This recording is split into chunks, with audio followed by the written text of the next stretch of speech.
Hello, mabuhay! Welcome to my channel, Jeans Kinenap. Yan guys, nung nasa Dubai ako, ito ang aming viewing sa third floor. So, ang gaganda ng mga bahay dito sa Sustainable City, Dubai.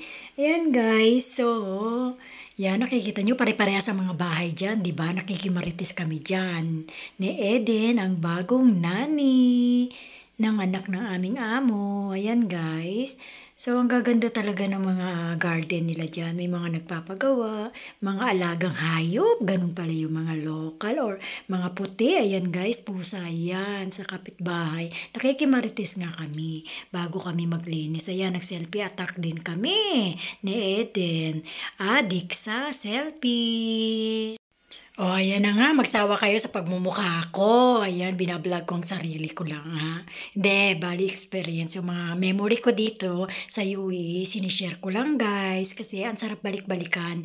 Ayan guys, kasi umulan. So, grabe ang ulan dito ba? Ayan, may mga tubig. Doon sa Abu Dhabi, binaha ang bahay namin. So, dito naman, na-stuck yung mga tubig kaya kailangan linisin. Ayan, ang alikabok. Ayan, map, kailangan. Dalawa kami para talagang mabilis kasi bali inalalayan ko lang dyan si Eden kasi bago siya at na-homesick. So sinamahan ko siya 1 week ako sa Dubai guys. Ayan, maglinis, lutuan sila. Yan ang trabaho ko para mag-feel at home ang bago naming nani. Ayan guys, so sana ayan, tulungan. Ayan, ang bilis matapos, di ba? Ang sobrang kapal ng alikabok. At siyempre, tambak ang labahan namin pagdating, di ba?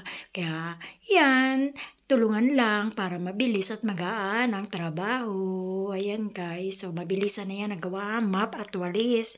At siyempre, sinasabay na namin ang paglalaba dyan at pagsasampay. Enjoy for watching. Ayan, nag-exercise pa ang inyong marites. Ayan, nag-exercise habang naglilinis. Sinasabay ang exercise para malakas. Ayan, guys. Map, map, map, map. Siyempre, pagkatapos namin maglinis dyan, ayusin ang sinampay. So, may isang pet na si Marley, ang pangalan ng dog nila. Yan, ang laki-laking asong yan. So, umaga hapon lang yung pagkain niyan, ha. Mayroon talaga siyang dog food na 1 kilo at hatiin mo yan sa umaga at sa gabi.